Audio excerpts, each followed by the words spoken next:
Sebuah bangsa yang kuat, membangun istana di atas bukit pasir. Megah. Kokoh. Tapi mereka sombong. Mereka menertawakan utusan Tuhan yang datang memperingatkan mereka. Suatu hari, awan hitam menggantung di langit. Mereka tersenyum penuh harap, mengira itu hujan yang akan menyuburkan ladang. Tapi Nabi Hud berkata, bukan itu azab yang kalian minta dipercepat. Dan angin itu pun datang, bukan membawa hujan, melainkan kehancuran. Angin seperti apa yang bisa merobohkan peradaban hanya dalam hitungan hari? Apakah fenomena angin ini masih dapat ditemukan di masa ini? Bagaimana angin ini dapat terjadi? Tonton video ini sampai habis untuk tahu jawabannya.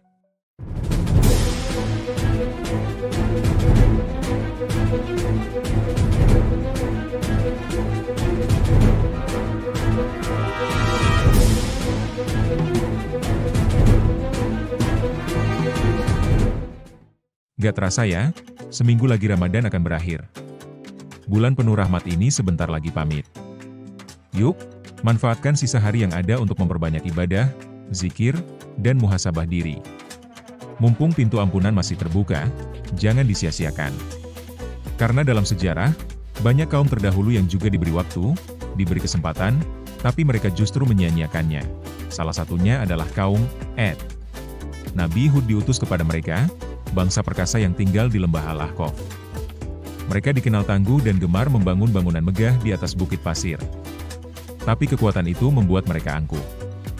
Mereka menyembah berhala, menolak ajakan Nabi Hud, bahkan mengejeknya.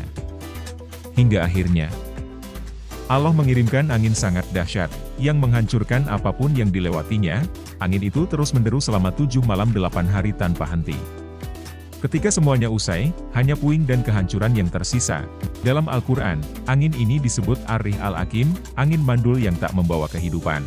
Juga disebut Ar-Rih Ash-Sharshar, angin dingin dan keras, bersuara mengerikan. Tafsir menjelaskan bahwa angin ini menghantam kaum Ad dengan kekuatan luar biasa. Jika dilihat secara ilmiah, angin seperti ini mirip dengan badai besar yang kini dikenal sebagai tornado, hurricane, taifun, atau siklon tropis, badai angin berputar yang bisa menghancurkan kota dalam waktu singkat. Hurricane, taifun, dan siklon sebenarnya adalah nama berbeda untuk badai tropis yang sama. Ketiganya memiliki sistem angin dengan kecepatan lebih dari 119 km per jam. Perbedaan istilah hanya tergantung lokasi. Di Samudera Atlantik Utara atau Pasifik Timur Laut disebut hurricane. Di Samudera Hindia atau Pasifik Selatan, seperti Australia dan Mozambik, disebut siklon. Di Pasifik Barat seperti Filipina dan Jepang disebut taifun. Semua bisa mencapai level ekstrim.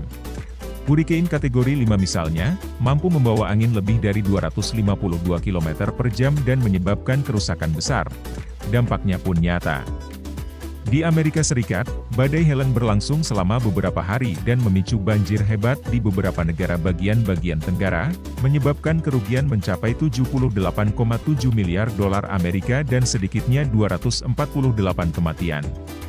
Sementara di Australia, siklon Alfred yang melanda awal Maret 2025 menyebabkan kerugian besar di sektor pertanian dan properti, dengan total kerugian yang ditaksir mencapai lebih dari 17 juta dolar Australia.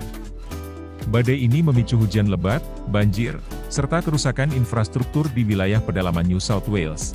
Tapi bagaimana badai ini bisa terbentuk? Badai tropis muncul di atas laut hangat dekat Khatulistiwa. Udara panas naik, menciptakan tekanan rendah. Udara sekitarnya masuk dan ikut naik, menciptakan rotasi dan pusaran angin yang makin kuat. Jika sistem ini terus berkembang, terbentuklah pusat badai, mata badai, yang justru sangat tenang dan bertekanan rendah. Saat angin mencapai 63 km per jam, disebut badai tropis. Jika melebihi 119 km per jam, barulah dikategorikan sebagai siklon tropis, hurricane, atau taifun, tergantung lokasinya. Lalu bagaimana dengan Indonesia?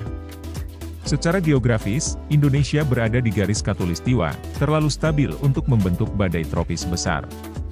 Tapi bukan berarti kita bebas dari ancaman. Kita punya musuh sendiri, puting beliung. Meski kecil dan singkat, angin ini muncul tiba-tiba dan bisa sangat merusak. Rumah roboh, pohon tumbang, bahkan menelan korban jiwa. Bencana tidak harus spektakuler untuk jadi pelajaran. Satu hembusan angin saja bisa mengubah hidup seseorang. Angin yang kita anggap ringan, bisa menjadi peringatan. Alam adalah ciptaan Allah yang tunduk pada perintahnya. Saat manusia melampaui batas dan melupakan perintahnya, kadang yang dikirim bukan pasukan, bukan api, bukan gempa, tapi satu elemen kecil, angin. Angin bisa menjadi rahmat yang menyejukkan, atau asap yang mematikan. Nah, jika alam bisa menghancurkan kota dalam sekejap, apa yang sedang diam-diam menghancurkan kita hari ini tanpa kita sadari? Tulis pendapatmu di komentar. Jangan lupa like, subscribe, dan share jika kamu suka konten seperti ini. Hidupkan lonceng notifikasi supaya nggak ketinggalan video terbaru dari Lingkari.Institute.